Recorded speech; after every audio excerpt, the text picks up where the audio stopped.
Assalamualaikum warahmatullahi wabarakatuh. Bismillah. Alhamdulillahilladzi an'ama ba'dama bini'matil imani wal islam. Asyhadu an la ilaha illallah wahdahu la syarikalah wa asyhadu anna muhammadan abduhu wa rasuluh la nabiyya ba'dah amma ba'd. Terinspirasi dari pertanyaan boleh tidakkah kita marah? Saya akan mengupas topik amarah dengan merujuk referensi utama dari kitab tasawuf monumental karya Al-Imam Abu Hamid Muhammad bin Muhammad Al-Ghazali, Ihya Ulumuddin. Sebab amarah merupakan salah satu emosi atau perasaan hati. Berikut esensi amarah dan klasifikasinya. Sifat amarah laksana kobaran api yang mengendap dalam hati seseorang, seperti halnya api yang mengendap dalam sekam, dan kapanpun akan berkobar manakala ada pemicu yang menyulutnya. Berbeda dengan unsur tanah yang bersifat tenang dan patuh. Unsur api itu sendiri mempunyai sifat panas yang menyala-nyala dan agresivitas tinggi. Maka tidaklah mengherankan ketika dulu iblis yang tercipta dari unsur api diperintahkan untuk sujud kepada Nabi Adam alaihissalam, ia secara tegas pun menolaknya. Al-Ghazali radhiyallahu an dalam kitab Ihya Ulumuddin, beliau membagi potensi emosional yang terdapat dalam diri setiap manusia menjadi 3 tingkatan. Pertama, potensi emosional yang sangat minim atau lemah, bahkan tidak ada sama sekali.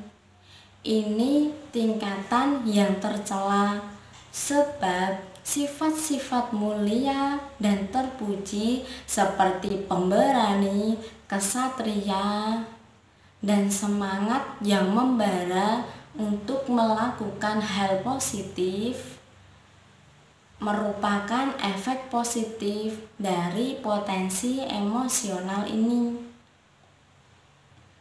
Seorang yang mempunyai tipikal pertama ini sangat lemah secara psikis.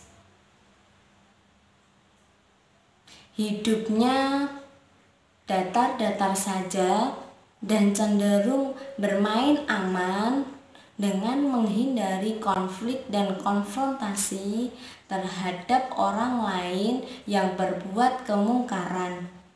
Ia menjadi terkesan cuek, ciut nyali, abai, melakukan pembiaran, dan kurang peduli terhadap sesama yang berbuat lalim.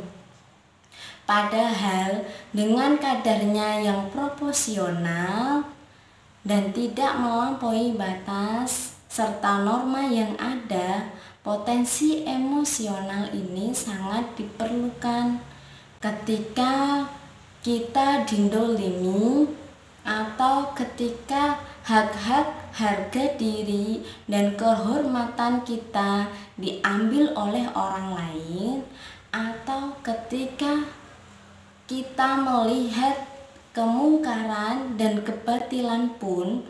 Potensi emosional ini sangat diperlukan untuk melakukan upaya pencegahan bagi pelakunya.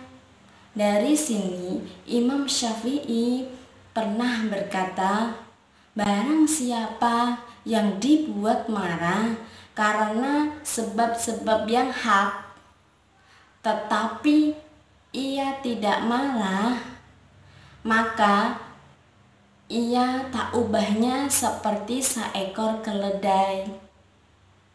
Kedua, potensi emosional yang terlalu besar dan kuat sehingga mengalahkan potensi kekuatan akal sehat seseorang. Potensi emosional yang kedua ini merupakan kebalikan dari yang pertama, dan ia juga tercela sebab seseorang yang mengidapnya akan kehilangan kontrol diri dan cenderung berbuat di luar kendali akal sehat serta batas-batas syariat yang ada, manakala emosi amarahnya tersulut. Penyebabnya ada dua, ada karena watak atau tabiat seseorang yang memang pemarah, dan ada yang disebabkan karena kebiasaan seseorang yang terlalu sering berkumpul dengan para pemarah, sehingga lambat laun akan membuatnya menjadi orang yang cepat marah. Orang-orang pada level kedua ini ketika marah tidak akan mempan dengan nasihat dari orang lain. Bahkan setiap nasihat justru menjadikan amarahnya semakin besar. Efek lahiriah yang mungkin timbul dari amarah pada tingkatan ini bisa dilihat dari rona wajah seseorang yang memerah, mulutnya yang di luar kendali akal sehat mengumpat dan berkata kotor. Potensi kekuatan badannya pun secara lepas kontrol dipergunakan untuk berusaha menyakiti orang yang membuatnya marah. Dan jika orang yang membuatnya marah tadi berada di luar jangkauannya, tangannya pun memukul-mukul dan merusak benda yang berada di sekitarnya sebagai bentuk pelampiasannya. Sedangkan efek yang timbul dari hati bisa berupa munculnya sifat iri, dengki, dendam, hilangnya mood, atau keinginan untuk membuka aib orang yang membuatnya marah serta rahasianya.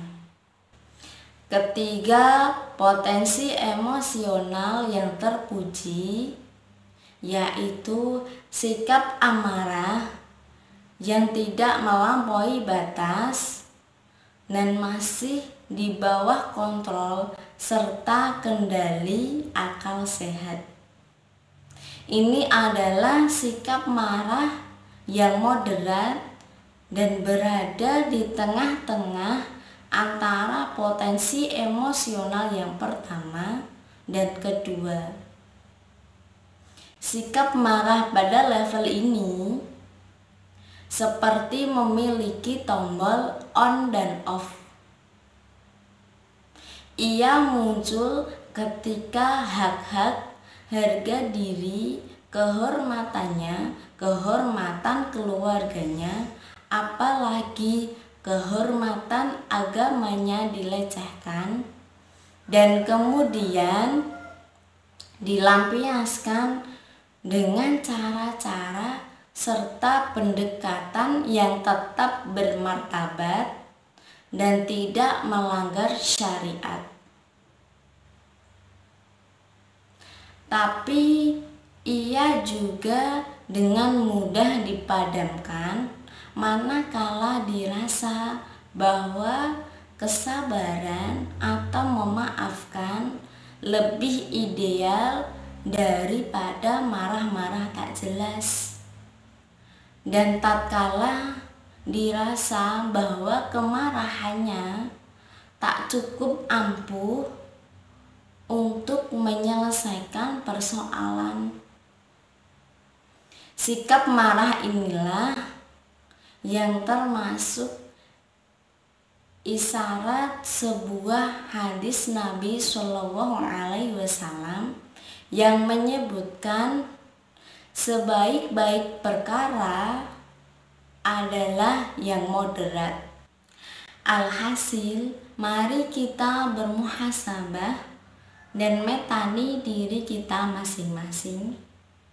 Jika kita menemukan diri kita berada di level pertama yang tanpa emosi dan terlalu lemah sifat amarahnya, sehingga membuat kita cenderung menjadi seorang penakut yang ciut nyali dan minder, maka kita bisa mengusahakan dan berlatih agar sifat marah kita bertambah dan naik ke level ketiga yang moderat.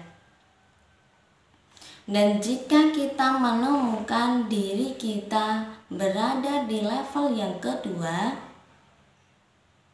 yang terlalu ekstrim sifat amarahnya, maka kita bisa berusaha dan berlatih menguranginya, sehingga sifat amarah kita menjadi amarah yang moderat dan ideal sekaligus terpuji secara syariat. Lalu bagaimana, bolehkah kita marah? Tentu saja boleh, bahkan bisa jadi menjadi wajib, asalkan kita mengaplikasikan sifat marah ketiga yang moderat dan tetap terkontrol. Semoga bermanfaat. Wassalamualaikum warahmatullahi wabarakatuh.